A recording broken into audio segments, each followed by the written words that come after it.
Welcome to OSIM Om Santi English Medium School. Good morning, children. Today we are going to learn about reproduction in plants, chapter number 12, part 4.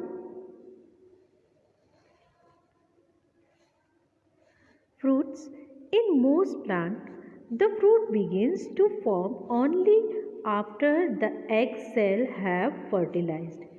ज़्यादातर जो plants होते हैं उसमें fruit कब बनता है, जब ये जो एग सेल्स होते हैं वो फर्टिलाइज्ड होते हैं, उसके बाद में ये फ्रूट्स रेडी होते हैं. After fertilisation the ovary begin to grow in size.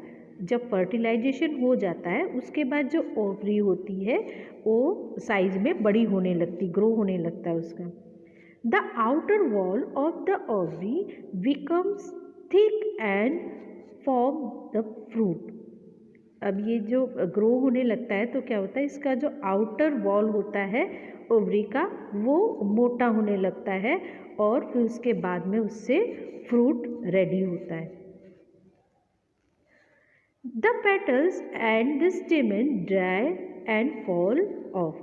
और उसके बाद जो पेटल्स होते हैं और जो स्टेमन होता है वो सूखकर फ्रूट से अलग हो जाता है, गिर जाता है.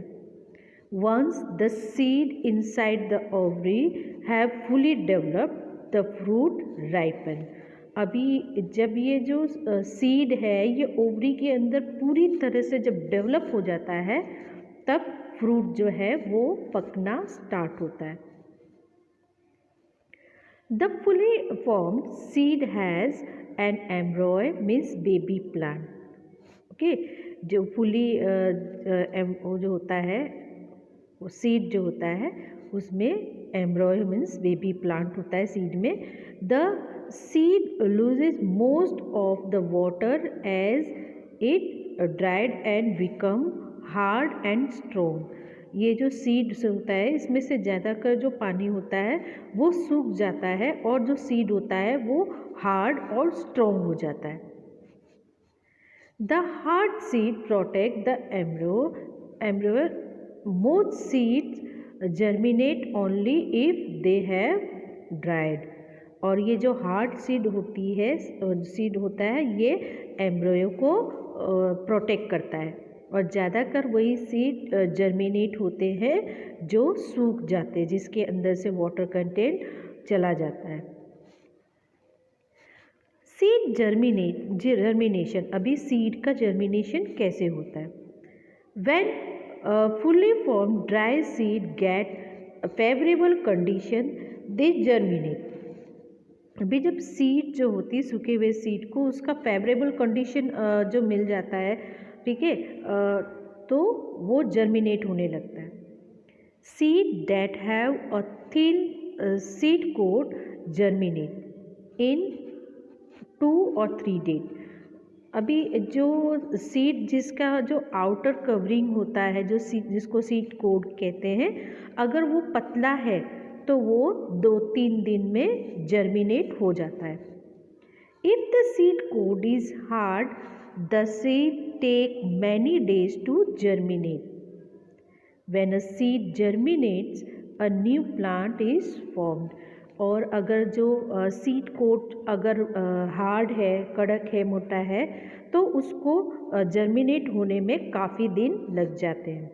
जब सीड जर्मिनेट हो जाता है तो उसी से नया प्लांट बनता है. Seed dispersal. अभी सीड्स का डिस्पर्सल कैसे होता है उसके बारे में देखेंगे. Most seed do not germinate while inside the fruit. अभी बहुत से सीड्स ऐसे होते हैं जो फ्रूट के अंदर होते हैं तब वो जर्मिनेट नहीं होते हैं. To germinate seed need to be separate from the fruit. और ऐसे जो सीड्स होते हैं उनको जर्मिनेट होने के लिए फ्रूट से अलग होना पड़ता है. It is also essential that the seed are spread out to far away place from the mother plant. और ये भी बहुत ज़रूरी है कि जो सीड है वो उसके मदर प्लांट से बहुत दूर चला जाए, so that the new plant have enough space, nutrients, water and sunlight, जिसकी वजह से जो सीड है उसको इनफ स्पेस मिल जाएगा ग्रो होने के लिए और न्यूट्रिएंट्स भी ज़्यादा मिलेगा क्योंकि वहाँ मदर प्लांट नहीं होगा, मदर प्लांट होगा तो वो न्यूट्रिएंट ज़्यादा एब्जॉर्ब करेगा, तो सीड को इतना नहीं मिलेगा। तो इसके लिए ज़रूरी है कि वो मदर प्लांट से दूर चला जाए, ठीक है। तो उसको स्पेस भी मिलेगा, न्यूट्रिएंट्स भी मिलेगा, वाटर, सनलाइट सब कुछ अच्छी तरह से मिल जाएगा। The spreading away of seed from the mother plant is known as seed dispersal. अभी यही जो मदर प्लांट से जो सीड जो स्प्रेड होता है, अलग चला जाता है, दूर फैल जाता है, ठीक है, उसको दूर हो जाने को, फैल जाने को, उसी को कहते हैं seed dispersal. Dispersal by animals. अभी जो डिस्पर्सल होता है ये भी अलग अलग तरीके से होता है। डिस्पर्सल बाय एनिमल्स मतलब एनिमल्स के थ्रू जो सीड डिस्पर्सल हो जाता है, मतलब स्प्रेड होता है, एक जगह से दूसरी जगह चला जाता है। Many plants have seed with spine and root, ठीक है। बहुत बार जो प्लांट्स होते हैं, many plants have seed with, अभी जो सीड्स होते हैं उसमें स्पाइंस भी होते हैं, हुक भी होते हैं। ऐसे बहुत से प्लांट्स होते हैं जिनके सीड में स्पाइन और हुक दोनों होता है। Such seeds stick to the feather of the birds and hair of animals and their dispersal to far away place। अभी ये जो ऐसे सीड्स जिसमें हुक होता है या स्पाइंस होता है, वो क्या करते हैं, जो बर्ड्स के जो फैदर होते हैं या एनिमल्स के जो हेयर होते हैं उससे स्टिक हो जाते हैं और उस प्लेस से दूर चले जाते हैं। Besides animals, human being also help in seed dispersal. अभी एनिमल के अलावा जो ह्यूमन बींग है वो भी सीड डिस्पर्सल में हेल्प करते हैं। They take fruit to far away place, eat them and drop the seed. अभी जो ह्यूमन बींग होता है वो फ्रूट को उसके मदर प्लांट से अलग करता है, मार्केट में आता है, फिर वहाँ से कोई दूसरा ह्यूमन बींग उसको ख़रीद के कहीं और दूर ले जाता है, वहाँ वो फ्रूट को खा के सीड को कहीं और फेंक देता है, मतलब वो उसके मदर प्लांट से दूर हो गया, उसका डिस्पर्सल हो गया, ठीक है। They take fruit from away place and eat and drop the seed. Sometime the fruit is swallowed and the undigested seed is grown out।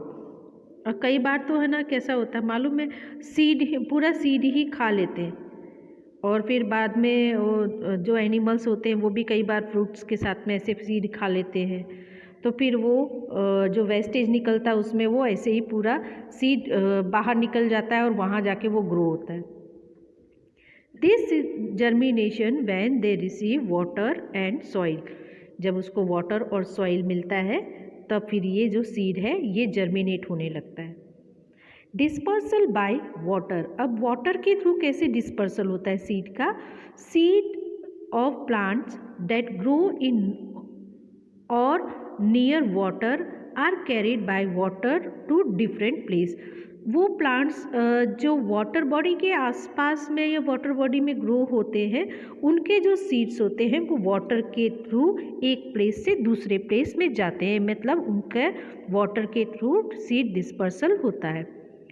Coconut seeds are covered with a fibrous outer covering, ठीक है।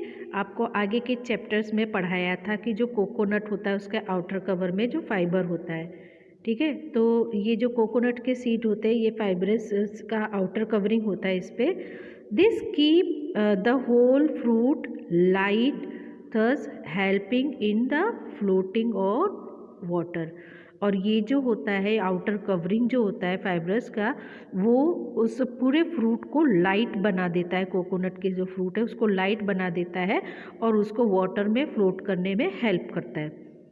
On reaching the ground the seed inside them germinate. जब ये ground पे पहुंच जाता है fruit तब ये जर्मिनेट होना शुरू करता है, स्टार्ट कर देता है। Now dispersal by wind. अभी विंड के थ्रू डिस्पर्सल कैसे होता है? सम Seeds have special structures that help them to travel away from the mother plant. अभी कुछ जो सीड्स होते हैं उनके कुछ स्पेशल टाइप के स्ट्रक्चर्स होते हैं जो उन्हें उनके मदर प्लांट से दूर जाने में ट्रैवल करने में हेल्प करते हैं. Seeds such as that of the milkweed are extremely light and have hair. अभी जो मिल्कवीड होता है उसका जो स्ट्रक्चर होता है वो बहुत ही लाइट होता है और उसमें बहुत से हेयर होते हैं.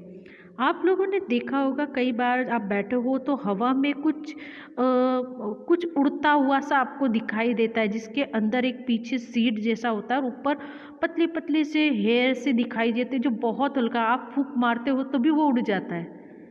तो ये जो सीड्स होते हैं ये बहुत लाइट वेट होते हैं जिसकी वजह से वो एयर में उड़ के एक जगह से दूसरी जगह चले जाते हैं. They are blown away by wind to far away place.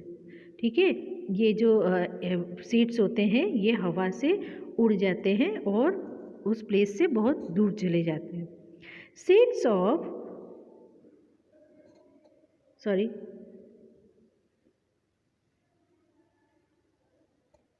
Seeds of sycamore and Indian elm have wings that help them to be dispersal by wind.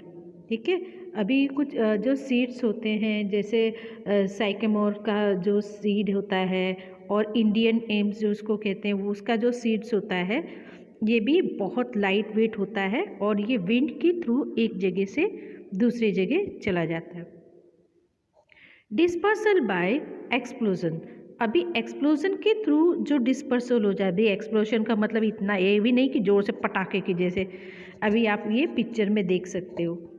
In some plants such as the ladies finger the dried fruit explodes and spread the seed away from the mother plants. अभी ये जो ladies finger means भिंडी जो होती है जब ये सूख जाती है तो उसका आउटर कवरिंग फट जाता है और जब वो फट जाता है तो उसके जो सीड्स है वो चारों तरफ दूर दूर बिखर जाते हैं. आई होप आपको ये चैप्टर्स अच्छी तरह समझ में आ गया होगा. See you in next chapter. Till then bye bye and take care.